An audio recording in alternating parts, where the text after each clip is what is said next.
How's it going, everyone? Wayne the Unknown here, and welcome back to another episode of Cosplay Con Talk, where we basically discuss everything pertaining to the cosplay community and conventions.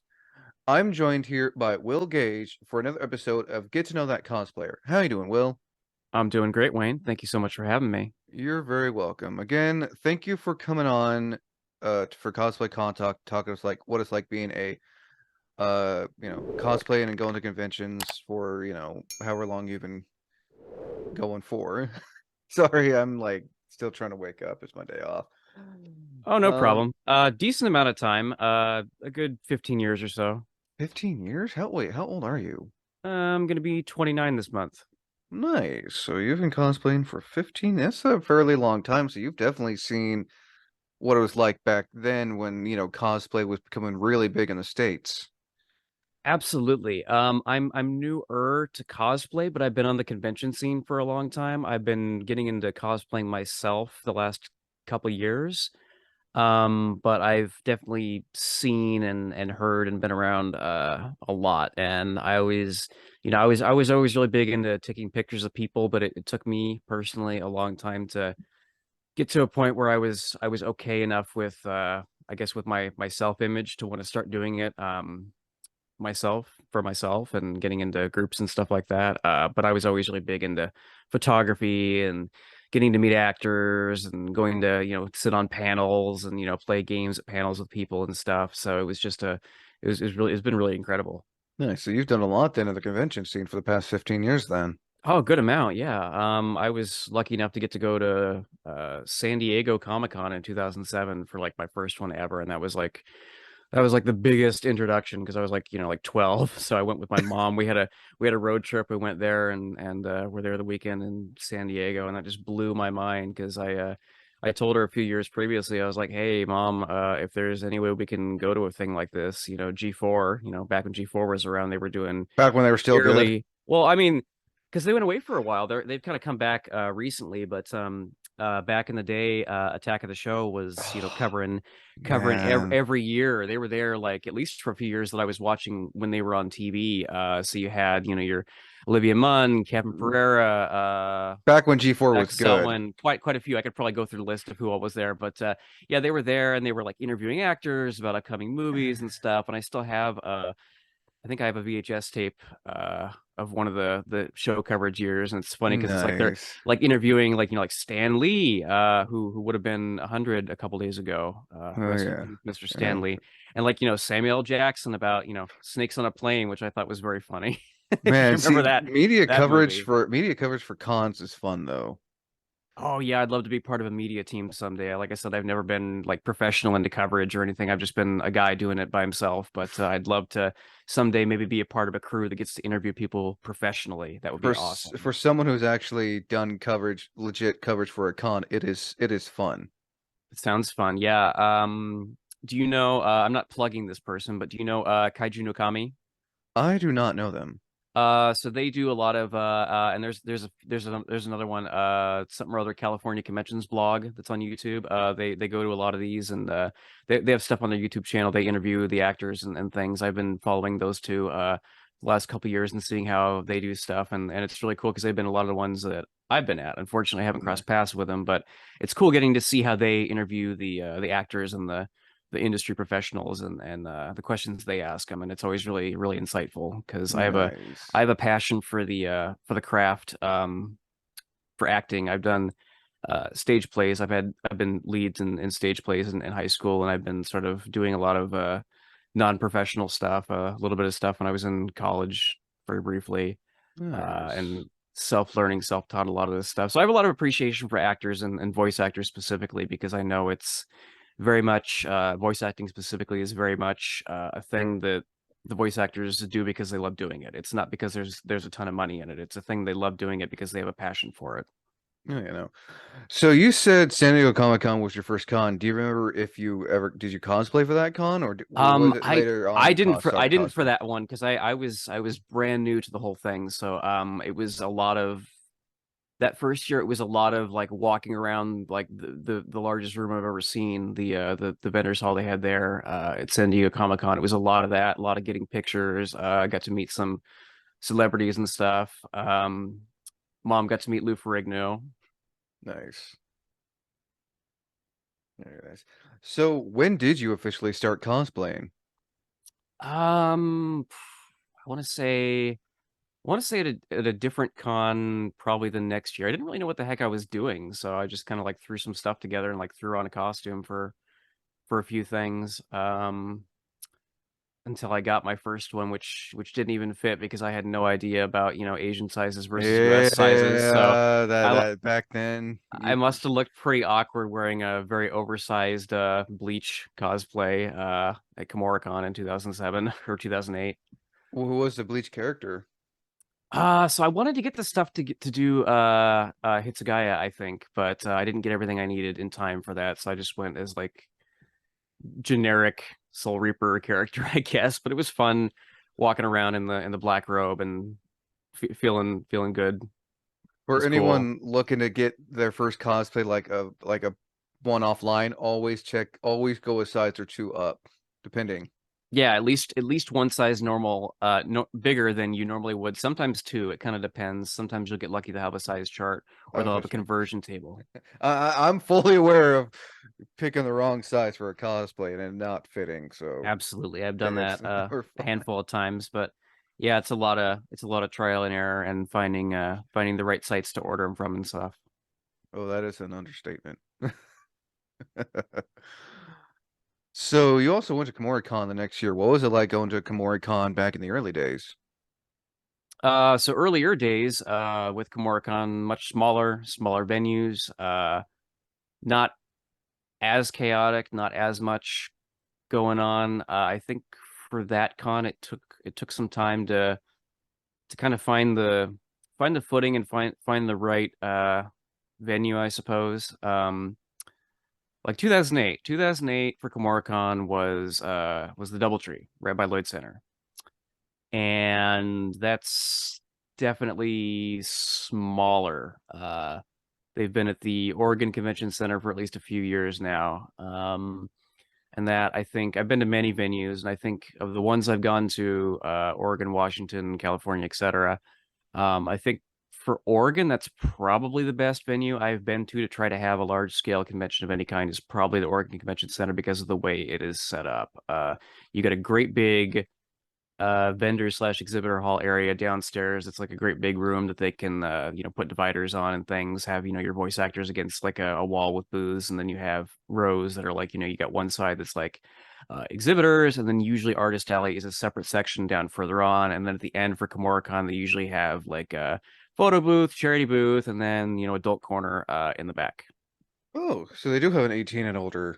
Oh, good to They know. do. They kind of shifted around, but in my experience, the last couple of years at KimuraCon at the convention center, they tend to have it like far against the back wall, but there are a few other ones down more towards like the middle. Like I think Faku has been further down in the middle. Yeah, I know some cons, what I've seen, some anime conventions, they'll call it the etchy area. Oh, okay, that's a good way Oh, nice. to identify it. Oh yeah, no. So, something I always ask when talking about conventions before we move on to the cosplays and everything.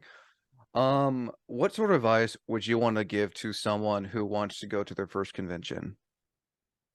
Whether it's a big one or small one. So I have a lot of stuff written up, but I don't have anything like published on a channel yet. I would say go on YouTube. There are people who have been making videos on the subject for a lot longer.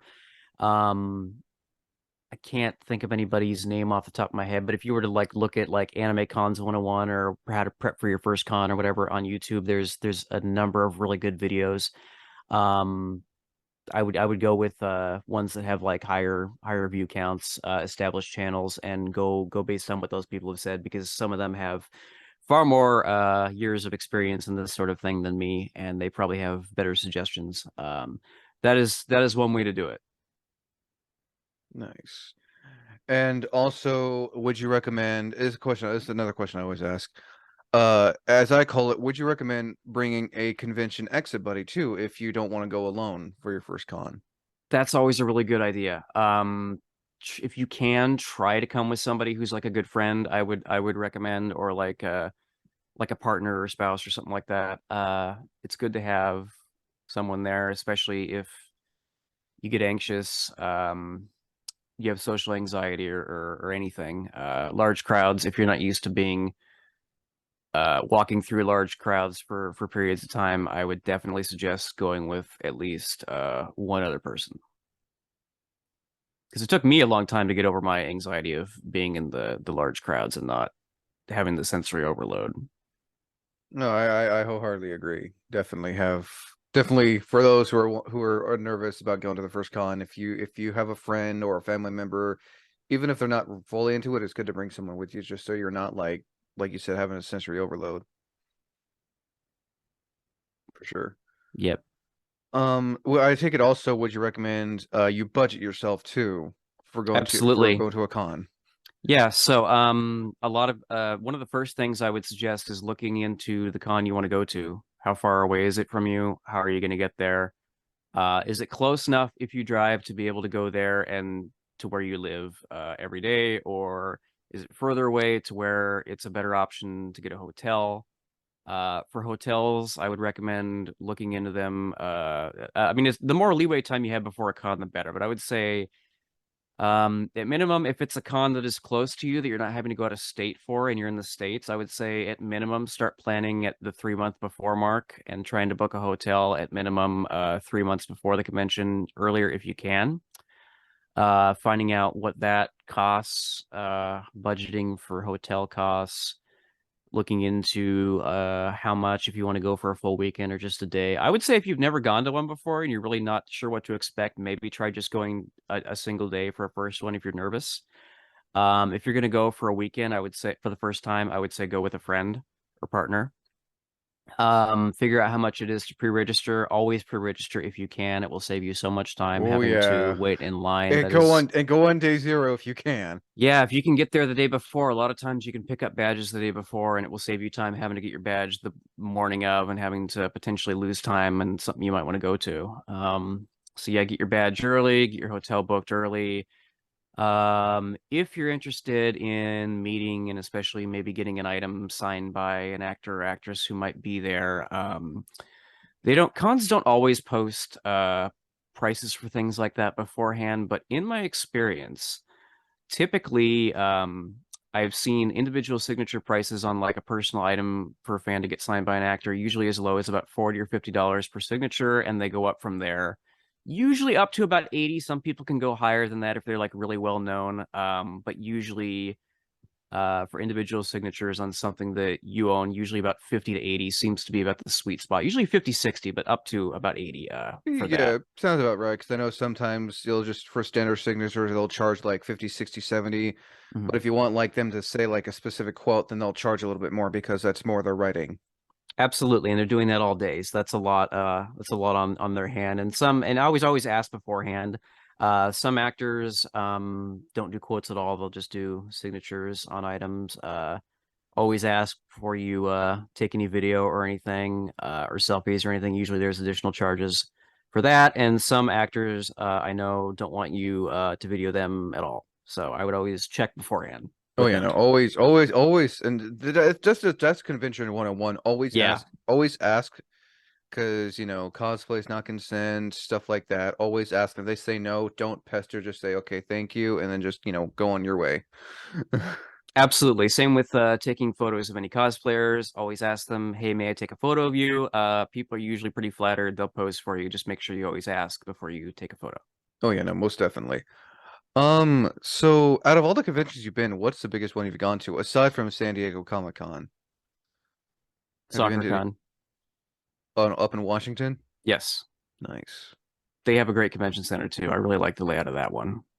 I've heard it's fairly big. I've never been up to Washington, but from what I've heard from their cosplayers on here and con goers, that it's a really big place to go to. So I went to Seattle for the first time just this last year in April, Soccer Nice. con.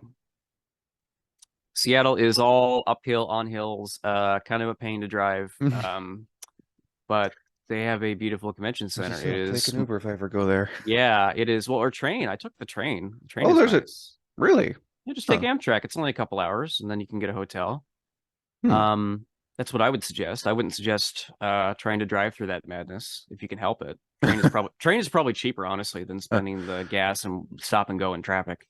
Oh, keep that in mind. Yeah, but they have a beautiful convention center. It's like, I don't know, it's something like it's at least 5 floors, all up escalators. It's great big. They got like a subway and some other things in there. They have a friggin' like a FedEx print shop downstairs. So if you're like me and you forgot your friggin' prints that you wanted to get signed at the last minute and you have them on a thumb drive, you can have them print out prints for you downstairs in the print shop, assuming there's not a humongous line, and have them Really? printed out on glossy paper for you. That's what happened to me. I forgot my binder of things I had printed out. Some of them were custom made for Huh. me by That's pretty cool. someone who's on the Komorican Arts and Crafts team made some custom things to get signed, and me being the forgetful fool that I am, forgot my binder, and I had to kind of frantically get them printed off again in not quite as great a quality, but I was able to get them done uh fairly inexpensively, and I was able to get a few of them signed. I was not able to get all of them signed, but I was relieved. So That's for that's pretty cool. Seattle's, I'll yeah, for remember that Seattle's if I. Convention Center specifically, they do have that there And you said they on the have a ground sub. floor. You said they have a subway. There's a couple other ones too. They have a subway that is on one of the higher floors that is open during Oh. part of the con time, and I think there's at least one other restaurant that's usually open in there. I know it's like some of the bigger convention centers always have like a food area, which is really nice because there's not always a food vendor. Like I mean, it's gonna be pricey, but if you don't have any other option and you have some money on you, so it doesn't hurt. Just Yeah, can expect we expect the long lines to get food or coffee, depending can on we where you go. talk a little bit about how the con scene has changed since COVID? Um, we definitely can do that. I briefly talked about that a few years, like 2 years back, but if you want to, go right ahead. So I just want to say a few things. It's always different, right? So last year, Fan Expo Portland was canceled like maybe a week before Which used to be the Wizard event. World. Yeah, it used to be Wizard World, formerly Wizard World for anybody who used to go to it. Um, so Wizard World or Fan Expo was canceled last year at the last minute, and I was a little upset because it's like, hey, I took a time off for it. They got approved. I already spent a bunch of money on it. That is a thing that can happen with, COVID still being a kind of an ongoing thing. It's not as bad, I don't think, in a lot of places, but it's going up and down all the time, I think. So I would say for sure look online on the con's website and on their social media too, like on Facebook, for updates in regards to COVID policies. They're always changing. Some cons, a lot of them, you still do need to wear masks when you're inside on con property at all times. Some of them you can remove your mask for photos. Some of them you can't. Con this year, we were not allowed to remove our masks for photos, even with actors, which is a little bit disappointing, but I understand it. Um, Here's to hoping that for the 2023 season, it won't be as restrictive. I'm crossing my fingers. And Cross your then they fingers, also, toes, yeah, eyes, and they also, everything you can yes, cross. everything. And then they also want to make sure that you are vaccinated. You've at least got a lot of them now. It's you got to have your vaccine and you got to have at least one booster now. The booster is the newer additional requirement. We'll see what the requirements are for this year. Yes. So I would say just check before you go, and be aware. Bring a mask if you need a Always mask, and if the always con requires it. also email subscribe to the con's website if you can, just so you can get Yes. updated. Yes, if they do mailing lists, a lot of the big ones do mailing lists. I would say do that for sure. Yeah, no, I mean, right after 2019, a lot of cons canceled, or Yep. some cons just didn't care because, they need money. If they need money for the next year, and if they're not making money, there's a chance they can either cancel for that year or like some of the smaller cons just poof. Yeah, 2021 Komoricon was pretty rough. I heard, and we're not bashing Komori Con. Not at It's all. Not just, at all. It was just it was a difficult adjustment for them having doing it oh reopening yeah, after being shut down for a year or so.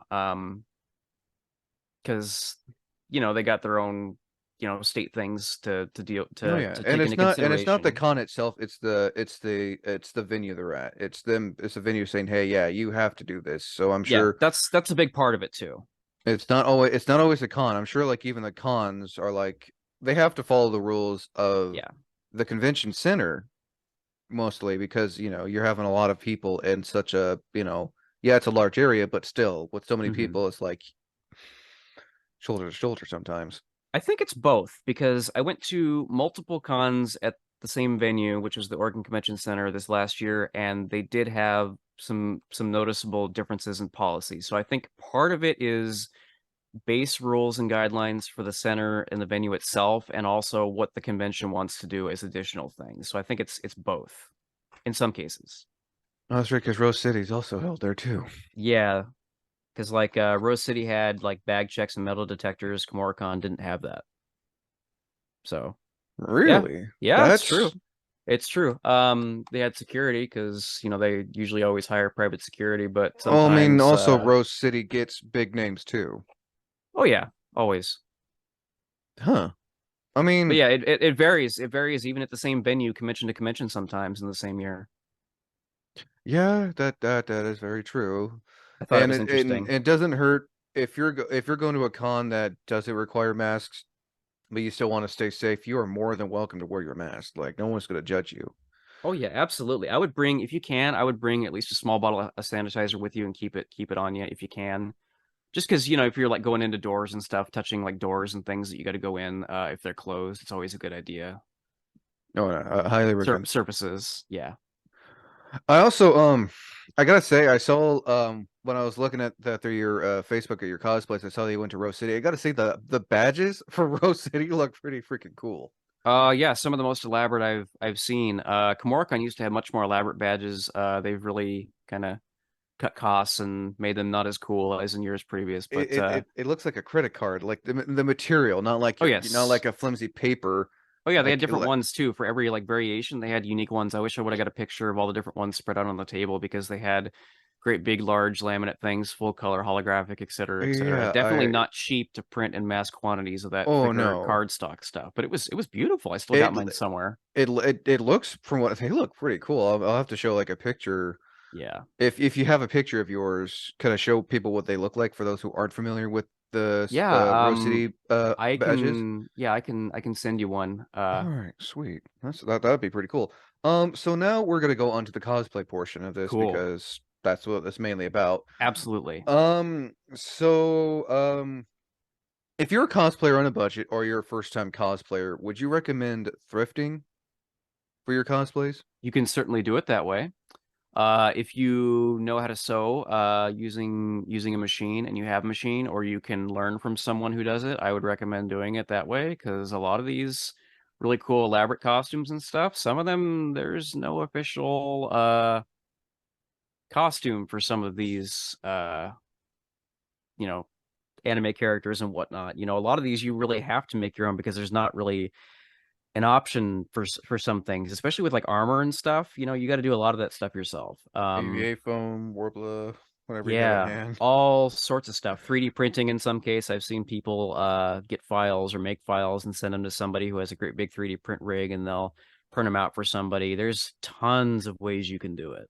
Nice. I've always made the joke about one of these days someone's going to make a giant machine that you step into, you put your measurements, your height, your weight, whatever, and it just makes a full costume. At some point, like an Iron Man thing, kind of. Yeah, kind of like pretty much, you'll all you just have to do is put the materials you want, whatever, and I then think we'll just, get to that point at some point. I'm Yeah. sure we will. It's just a giant 3D printer thing, but like, instead of making bits and pieces, he'll make like the whole whole thing for you. That'd be pretty cool. Yeah. Um, It's totally doable on a budget if you want to do thrifting. I went with my friend Brandy to Joanne's, and she knows the ins and outs of this sort of stuff. And we just got like, different colored fabric, and she's gonna, go based on, reference photos and measurements of me and do it that way to make certain custom pieces. Wristbands, like a belt sash. I've got a neck thing for the younger Gohan that he wears on his neck. It's kind of like a scarf. It's going to oh, be so like you, stitched and stuff. so you want a young Gohan? I'm going to. I just got the jumpsuit at I think it was Rose City earlier last year, and so I'm adding on to that. So my Nice. my idea on how to do it cheap is get a character that has multiple variations of their outfit and build onto that so you can do multiple versions of the same character if you really like that character. That's what I'm doing. I mean, luckily anime characters have casual outfits too. So Yes. that's a good thing in my opinion. Yes. Nice. So let's see here. I guess now, huh. So what's that one cosplay you've not done in so long that you would like to bring back? Ooh, that I've not done in so long I would like to bring back. I haven't done a Bleach one in a long time. As I mentioned, the only one that I had forever ago was like way oversized and I didn't have all the components and And you would I like to do Captain Ryu Hitsugaya again? maybe or a different character. I haven't had a chance to sit down and watch the new Thousand Year Blood War yet, but Bleach is making a comeback, which I think is awesome. I really liked it when it was new, or newer. At the And I time. at the time, and I still really like it. It's got an incredible soundtrack, an incredible cast of characters, and I really like Oh the yeah. concepts and the stories, and it's really neat. So I would love to do another Bleach cosplay of some sort. I don't know if I want to do the same character, but I would love to bring that sort of thing back and do it bigger, better, more elaborate. Because I on the subject of like cosplay thrifting, I had like a old secondhand thrift store wig that I put like white shoe polish on because Oh, I didn't because you got have white spiked yes hair. I Yeah. didn't have hair coloring. I was short on money and time, and that thing was so itchy. It was horrible. Um, but I made it work. I mean, I've done that once too with a wig that it was supposed to be for a for a character, but the color didn't come out right. So I just bought brown hair color spray paint, just spray painted the thing. Yeah, and you can buy like Rit dye really cheaply and dye lighter color clothing to make it the color that you want. And that's also a cheap way to do it. Just get like a laundry bin and some water, follow the directions with the dye. Again, go based on, things you can find on Google or even YouTube. I've seen some good ones. I saw a guy who did Peter Griffin from Family Guy, and he took like some khaki pants and some dye and dyed the pants like the green color, and they came out beautifully. Yeah, because it's not easy trying to find, especially if you're, a bigger cosplayer trying to find green pants for Peter Griffin. Exactly. So if you can't find it, make it. Absolutely. Nice. So again, I was looking on your before I ask the next question, I was looking Mhm. on your Facebook at your some of your cosplays. Who's that one that it looks like you're wearing a Blockbuster shirt? Oh yeah, the Blockbuster video. Yeah. I don't like how the lighting turned out in those, but yeah, I had this idea because of I think it was before the Blockbuster show came out that's on Netflix. But I've been a big fan of, the store chain for, forever. Um, and I had this idea somehow. I was like, hey, I want to do like a video store guy because I'm like, okay, that's a cool original thing. That's not something you're gonna see everywhere at a place like this. So I did that for a couple. I repurposed some of the hair dye, hair wax stuff that I had for my Dragon Ball Z trunks that I was gonna do because I didn't wear the jacket because it was still warmer. So I just did some. I was like, okay, I'll just color my hair with the purple, make it something different. And then I got a new old stock real Blockbuster manager polo from eBay, and then I got a name tag, and Nice. I paired that with some khakis. And what I tried to do was I found some pins from like movies of the time. I picked 1999, so I found Basically, you movies. were like your standard 90s Yeah, I Blockbuster was I was your employee. late 90s, your guy who like knew about movies in your video store you would go to ask about the new releases and stuff and Ah, didn't know about stuff. So nice. I had a clamshell VHS of the first Pokemon movie that was dubbed, so I brought that with me. I'm holding that up in one of my pictures, and then I got like pins for Nice. Blair Witch and The Matrix and Star Wars: The Phantom Menace and just like big blockbusters of Man, you're a typical 1989. 90s Blockbuster employee. That's nice. So yeah, That's so like nice. I just came up with it out of my own head and I made it my own thing. So you can just make ones up. You don't even have to be anything Oh, from a specific series if you don't want to commit to that. You can just like get an idea and do whatever. It can be your own original thing. Doing your own OCs are always fun because you don't have to like look up reference photos. You can just add bits and pieces here and there, and then you have your own character. Absolutely, and that's how I started out doing it. No, and there's nothing wrong with doing OCs. I think OCs you have a lot more uh, fun. I don't want to say fun. I guess a lot more leeway. I guess I don't know. I could be using that word wrong, but no, Yeah, doing and OCs are fun. if there's a lot of characters in a show like Dragon Ball or Black Clover, you can take elements of clothing and design from those characters and like mash them together and make something totally new and fun and original. Again, I mentioned my friend Brandy, who's in our Z Fighters Worldwide group Which with we will be She talking about more Garden. in this episode. Yes, and she created her own original Dragon Ball character, the Masked Saiyan, who's kind of based off of like a Super Saiyan Rose and Goku Black, I and think I've seen has a that neat one on mask. Instagram. Yeah. I gotta get a hold of that group too for an interview. Yeah, if you were to interview Anthony or Brandy or one of them that have been in there a lot longer than me, they would have some great stuff to tell you probably, I'm Oh yeah. sure. Oh no, that's definitely.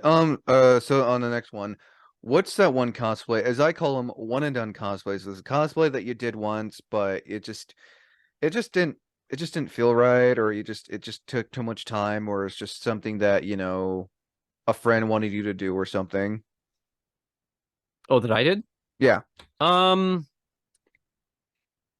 so sometimes like in the really early days, the first few years of me doing it, I mentioned I had to kind of throw together mishmashes of things. I wasn't really happy with that because I didn't really have anything to wear. So I just like threw together something. I had like one of my dad's hats and some sunglasses. I had like a bandana or some mask. I had like a uh some samurai sword. I just basically just threw together a bunch of stuff and made up this thing. And I didn't really have anything else to go because I didn't want to go just as myself, I guess, for this second one.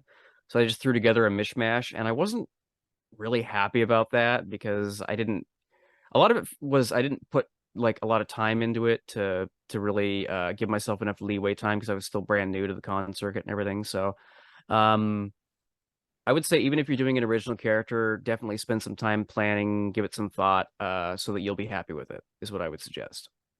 Some pretty sound advice. So what has been your all-time favorite cosplay? Like no matter, the time of the year, you always enjoy cosplaying them. Um I mentioned the younger Gohan. I just now recently, middle of last year, got the jumpsuit, and like I said, I'm gonna make it modular. I'm gonna do like three different looks based on one outfit. And I've always really liked the character and related to the character. Um, and having the strength of and still being like a smaller in statue character when he's younger and when he fights Cell and everything. And I've kind of related to that because I'm a really short guy. I'm like 5'7". Um, so being a character that's just like really strong emotionally, it takes him time to get to that point, but he has a lot of emotional strength where he doesn't have a lot of physical stature. And so he kind of ends up evening out both of those. And he's a character I've wanted to do for a long time, but I haven't had the means to. So I think going into the future and this year and in years to come, he's going to be a character that I do multiple variations of, and that I'm Nice. probably gonna do frequently because it's a Dragon Ball group, and I want to have a Dragon Ball character that I associate with, and that I do. Oh yeah, no, I wholeheartedly agree on that. And plus, it'll be nice, you cosplaying as him and meeting the voice of Yeah, Teen Gohan. we're trying to do a GT theme if we can. Need to You don't find our really see me. I don't really see many people do Dragon Ball GT. I mean, not as many. We're trying to find someone to do like a young GT Goku, but we don't have anybody yet. I'm sure you'll find someone. I mean, I know some people aren't big on Dragon Ball GT, but it's nice to see people cosplay characters from GT. It's weird. Like I really like the character designs and the clothing. Akira Toriyama, the author, actually did do character designs and clothing for the series. He just didn't write it. But the character design, Super Saiyan 4, that's all him. Super Saiyan 4, is that where Goku's like the It's like the hybrid of the Great Ape Oh and yeah, the Super Saiyan. I remember watching during the Baby Vegeta saga. Yeah, so those are Toriyama's designs that he did with the I've seen a few people cosplay those variations, and like holy crap. Those very are very elaborate because you got that fur that kind of like surrounds mm-hmm. your like abdomen and up through your like chest area, and then like some of them like the long tail, and then the hair is like Like, a very, very yeah elaborate. I've seen yeah give me a minute and I'll show a bigger picture, but or so for anyone wondering what Super Saiyan 4 is like, from Dragon Ball GT, this is what Goku and Vegeta's look like, and they do a fusion as well. But this is what Super Saiyan 4, Vegeta, and Goku look like from Dragon Ball GT. pretty crazy.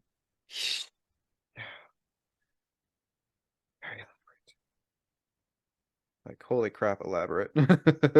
And warm too. That's another thing to keep in mind for cons is like how warm the space is going to be and how much clothing you're going to be wearing and what time of year it is. I mean, I've seen people wear like on a cold like con day, people will wear like not revealing cosplays, but characters usually see would like wear clothes during like summertime. I'm like, how Hmm. are you not cold? Or how Yeah. are you not hot? Like, Yeah, like bikinis and stuff. I've seen people do Yoko from Gurren Lagann when it's freezing out and she's got like a bikini top and bike shorts on. And I'm like, how are you not freezing? practice, I guess, you know? Yeah, I mean, people have different like heat and cold tolerances, which is fascinating Ooh. to me. Like I can do a lot colder, but I can't do super warm. It's really weird. Like I wore like a full body onesie, I can't even talk. Onesie Kigurumi Umbreon from Pokemon for part of a day in November, Komoricon. It was fairly cold out. It was so warm inside the convention center, and I'm wearing like a t-shirt and shorts under it, and I was too warm because it's fleecy, you know. Mm-hmm. It's very warm, it's very fleecy. I can't imagine like, and that was me being out in the hall. I can't imagine being in like a room Like a that like panel room. and like well or like a rave or whatever and like sitting there or like raving in something so Some warm people I some would be people can do it. sweating. I would Some be sweating profusely some if it people was me. somehow manage to do it. I know, and more power to those people. I would say absolutely if you can tolerate being in super warm clothing in a super warm environment and be fine, absolutely that's awesome, but drink water, please please please drink Oh water. yeah. And also, as I've always said, and many people and some people said it, energy drinks do not count as food. No. Eating is super important too. You need energy and You strength, don't want especially if you're to doing a lot of walking. you don't want to pass out on the con floor. I can't tell you. Well, that I have stories about that. I have seen people being laying down in hallways and stuff because they got too warm. Not quite passed out, but almost at that point. That's like the most important suggestion I can give to anyone is eat before and during the con. Oh Take a yeah. break to eat too in the middle of the day. Have a decent meal. I do not ever recommend, if you can help it, purchasing food at a convention site because it is very usually pretty expensive and not always the greatest quality.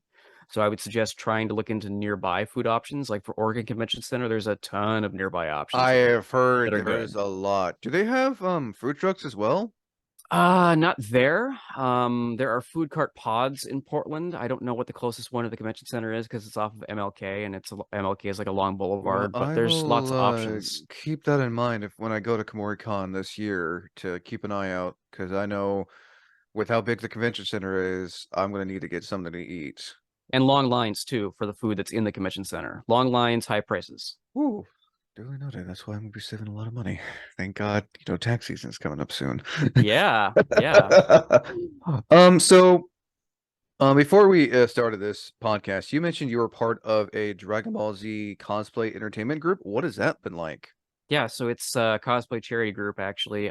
We do a lot of fundraising for local charities. I think we do a different one every year or we do a different one every few cons. I'm not sure. I believe we're doing the one we're doing right now is for autism. I think it's for Autism Speaks. I believe. Nice. Don't quote me. Um but we have like we do like mystery box auctions that are usually like Dragon Ball related, or we have Brandy does some art that she does because she's an artist, and things that people can bid on, and all of the proceeds from that go to like a local charity around here. We've done stuff for like Dornbecker's Children's Hospital and other places. So that's the big part of it, but it's also like support for the Dragon Ball fandom, all of the shows and all the series is not just Z, but Dragon Ball, Z, Kai, GT, and Super most recently. So it's all about like belonging, being a part of a group, being a part of something bigger than yourself, and like emotional support and body positivity, especially for people feeling like they can be a part of a community and they can just be themselves and be comfortable with who they are. Nice. How long And have you been we have photo booths and stuff too. Oh, nice. How long have you guys been part of the group for? I mean, Uh, how long have you been in the group for, I should ask. Me specifically, only about a year. Brandy's been doing it a long time, but I met her at I think it was WasabiCon earlier last year. And we connected through Facebook. and then we've just been talking and hanging out and doing stuff. And I got a bunch more involved in some of this stuff. And I really want to thank Brandy because she is Shout out the to Brandy. yeah, shout out to Brandy. She is the reason I've told her this.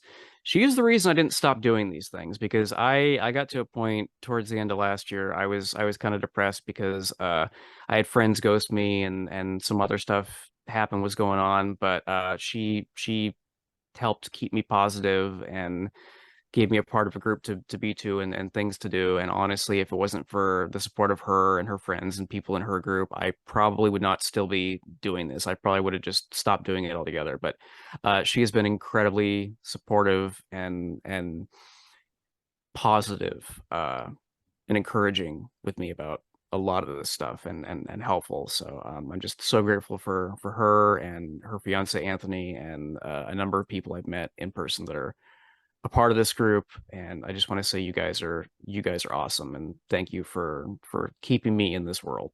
Nice. That's really nice that, there's a group like that who, basically helps you in a sense. Yeah, really, honestly, it's like, keeps me interested and invested. And it's like, we do stuff once in a while. We do meetups and things like that outside of cons, and we do planning and helping each other with each other's cosplay and stuff, and who's going to meet up and do what for the cons and stuff. So it's just really great to be part of a group because it's like you're not alone. Nice. Now, back onto categories of cosplays. Have you ever had a cosplay mishap with Oh, any of of your course. cosplays? What's Yes. been what's been the biggest cosplay mishap you have? And when I say cosplay mishap, something either tore, ripped, fell off, shredded, just anything and everything that could have happened did happen. Yeah, losing parts of a costume, like losing a sandal, losing like a sash or a wristband or an ankle thing. Or some of the worst is like trying to go through something or and your part of your costume gets stuck on something. And sometimes you panic or whatever, especially if you're like going down an escalator and like you pull on it and it's like and it tears and it's like, oh geez, things like that. And I'm so glad that in more recent years a lot of cons have adopted like cosplay first aid stations Oh as they yeah, call cosplay them, repair stations are or like, cosplay repair and the stations. best thing is And they're free. yeah, and a lot of them double as actual first aid stations as well. So if you get hurt or something, they have usually not always, but sometimes they have like a trained first aid person there. Um, and so if you get like cut or whatever, you can go get like some ointment and a band-aid or whatever if it's something not serious. But yeah, or they have like a lot of them have like pins, bobby pins, paper clips, Hot glue. hot glue, Velcro, all sorts of stuff to help you if you have malfunctions or like, hey, my feathers are coming off of my wings that I made, or my strap on this thing broke, or any number of things, or my belt is coming undone, or I tore this thing. They can usually help you. That's one of my favorite, more recent additions that I've seen at cons is that. Nice. So another question I always ask, and this is probably my favorite question: cosplay and convention horror stories. Do you have any you like to share? Hmm. That are appropriate, I should say. Okay. Yes. Hmm. Because I do try to keep it PG-13 on this channel. Absolutely. Hmm.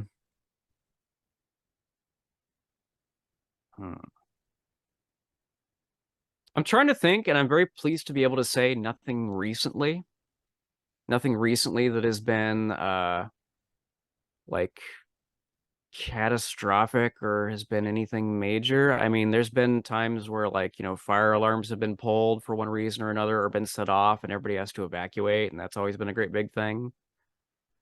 Uh I'm guessing mostly as a prank. well, sometimes I'll give you one specific example. Phoenix, Arizona, Phoenix Comic-Con 2013. I believe what happened was a Roy Mustang from Full Metal Alchemist cosplayer was like playing with flash paper and like set No, off an alarm. There was no actual fire, I don't think, but an alarm got pulled or maybe sprinklers got set off or something and everybody had because to of be the smoke. Because of the evacuated. smoke.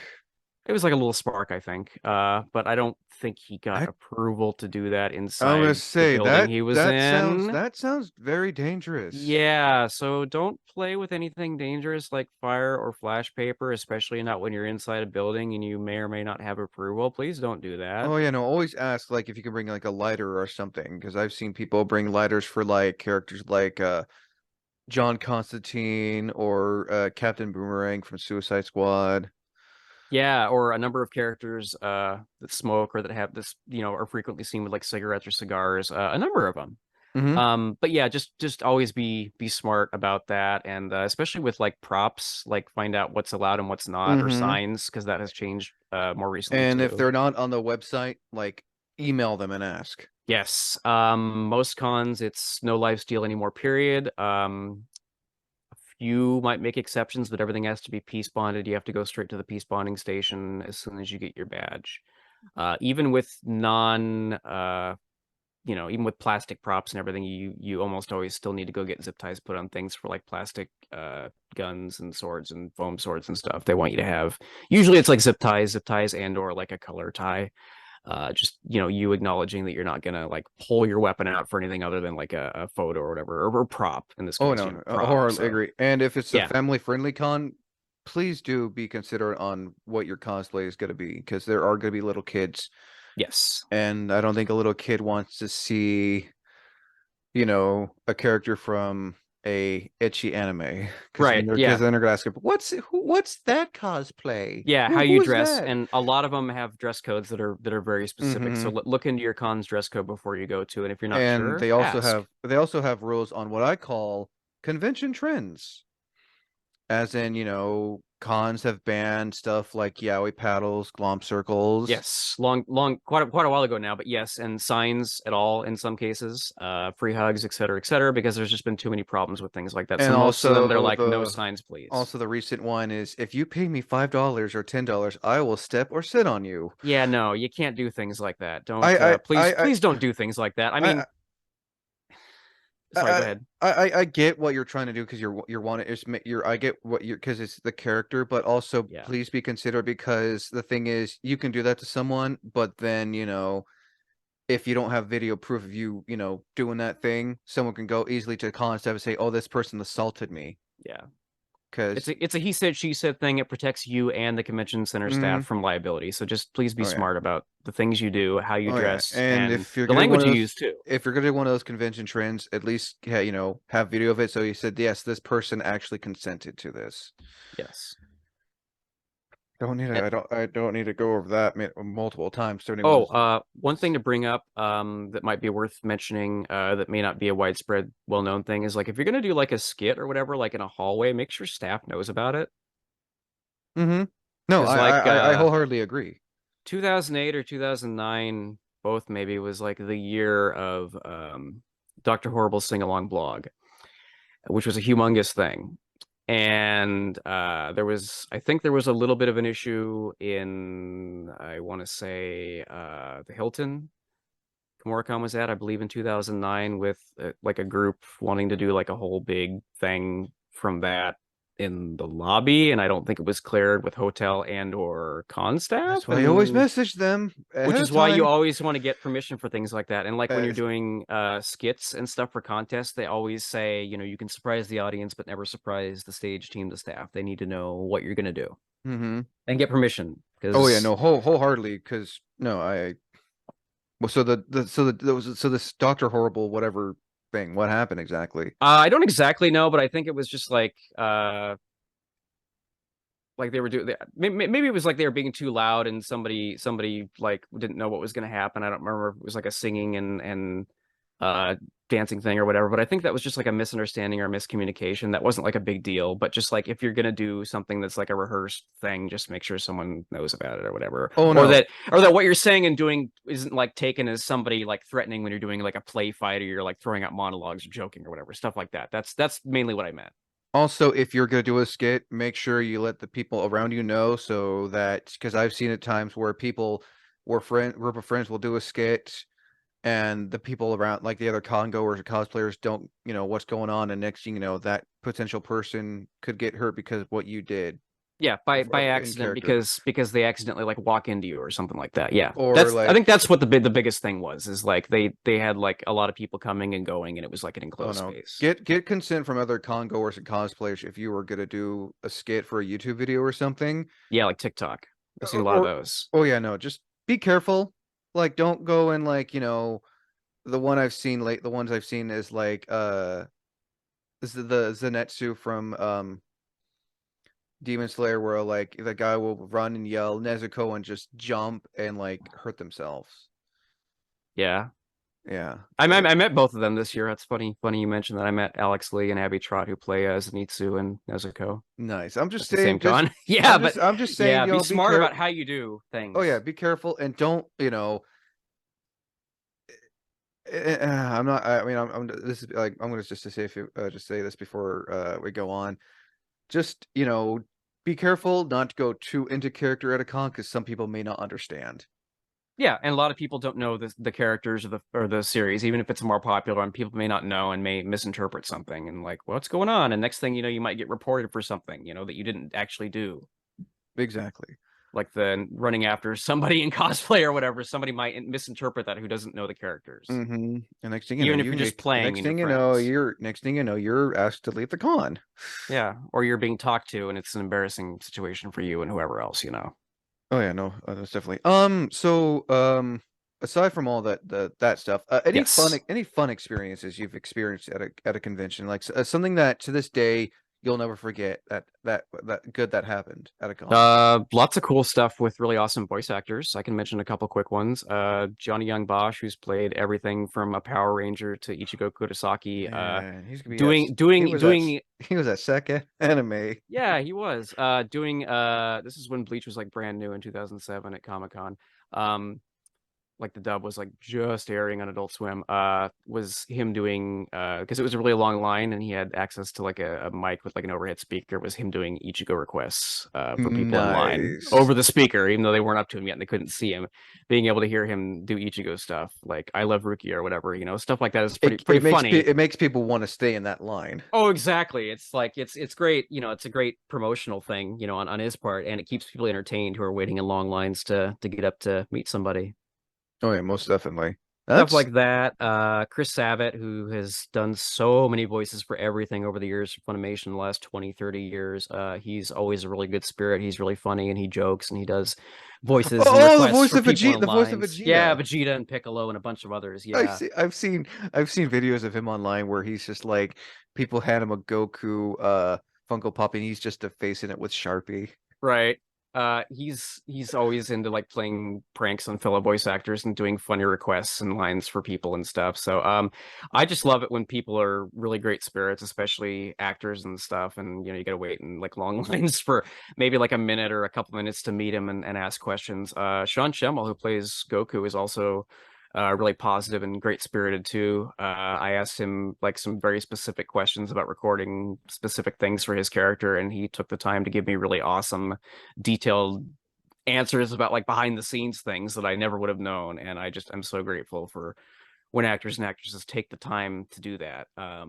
Other memorable moments include doing meetup groups for shows and series and do photo shoots, and sometimes people take short videos of characters doing things in character and changing poses. And so those great big photo shoots, those are always really fun to be able to get together fandom groups for specific shows together for different cosplays, and they do all sorts of funny poses and things with various cosplayers. Those are always really good things too. Nice. So now on to cosplays that you haven't done but you would like to do. Future cosplays as I call it. I like to do like characters that I relate to, but also that are like short like myself, I guess. So like that would be like appropriate for my body size, I guess. Like I wouldn't do like a ridiculously tall character just because I'm not. Um, but trying to think. Maybe someone from Black Clover, I'm not sure. Maybe Asta, maybe somebody else. There's so many great characters in that show. It's such an ensemble cast. Any number of them would probably be awesome. I'm not super far into the show. I was watching a few episodes with someone who's like way like 100, like more than 100 episodes into it. So I have a good idea of the characters and some of the things that happen, but I haven't started it from the very beginning. So I would love to go like from the beginning. maybe somebody from One Piece at some point. That's another show that's been really long running, has a lot of really great characters in it. And I'm familiar with a decent amount of the concepts and the characters, but again, I haven't started it from the beginning up to a certain point yet because it's so long, it's a little bit intimidating. But I don't know. Specifically, I don't really have another one that I'm gonna do other than for right now, other than variations of the younger Gohan. I want to do an armor variation. Goes into the time chamber and he's got the sort of spandexy Oh, the Saiyan armor Saiyan armor that from the Frieza yeah, saga. yeah, that Bulma makes, but she redesigns it and it just has straps. It's supposed to be like lighter, so it's got more movement because you don't have the shoulder pads in there. So I would probably do like the longer hair with the armor and do that with Brandy, who's going to do the same thing with Goku, and we could be together. It'd be awesome. Nice. Because she's taller too. She's close to Goku's height, and I'm closer to younger Gohan's height. So it'd be awesome to get some with her together. Nice. So before we end this, Mhm. any last minute advice you'd like to put out there for those who are listening or watching? Do your research. Try to find if you really like a series, or an artist or an author, but for a series in particular, try to find a group on something like Facebook. Start talking to people. If cons have forums or discords, try to get into those. Sooner the better. Make friends, meet people, talk to people, ask questions. Please, please, please ask questions if you don't know things, especially in regards to cosplay, makeup, etc., etc. Facebook groups for specific cons. There's always usually a bunch of people in there who are ready to comment and help you out with stuff and uh, with anything pretty much. I've received just such amazing, overwhelming support from my Discord group and groups and the Facebook groups and the Z Fighters Worldwide group that I'm part of. So just try to find people, ask good questions. Don't be afraid to do stuff. And like I said, do your research and budget for your cons and eat. Please eat and drink water. Oh, yeah, that's a big one for sure. I think that should do it then. Again, Thank you so Will. much, Wayne. Oh, dude, you're very welcome again. Thank you for coming on to Cosplay Con Talks, get to know that cosplayer and everything. Looking forward to seeing what cosplays you do for the new year and everything. And for those who are watching, can't wait to see what cosplays you also do. And if you would like to come on to one thing I think I'm gonna start mentioning at the end of these videos, if you would like to be a featured cosplay guest to talk about your cosplays, or if you'd like to come on to discuss a podcast panel, be sure to hit me up on Instagram. My link will be in the description below. Also, Will, do you have any pluggables that you'd like to drop? Z Fighters Worldwide Cosplay Charity Group on Facebook. I don't have an Instagram yet. I'm going to try to get set up with one soon. I will be posting more photos that I have taken and especially more of myself that I'm going to be doing in cosplay upcoming soon. I'm hoping maybe if there's time, Wayne, I'd love to check in with you later this year, either like in the middle or towards the end after I've been to a few more cons, gotten more photos and events and experiences, maybe after the one with Stephanie in Salem in June. I believe it's in June. Maybe give you an update on how things have been this year and in regards to how things have been the last couple of years in comparison. Hopefully things been better, get better, give you some updates about the group and some information that I can get. And hopefully you can get in touch with Brandy and get a chance to Oh, interview her. I She'll go definitely much will. more in I depth. definitely will get a hold of the charity group for sure. Thank you so much. Links to those will be in the description below, and also be sure to check them out this year at Mid Valley Comet Art Expo in Salem, in June. Believe it's Oh, June. Yeah, yeah, it's at the fairgrounds. yeah. I can't remember when in June, but the links will be in the description below, so you can check them out. Again, thank you, Will. As always, I'm Win the Unknown. Thank you for listening, and until next time, thank you for watching.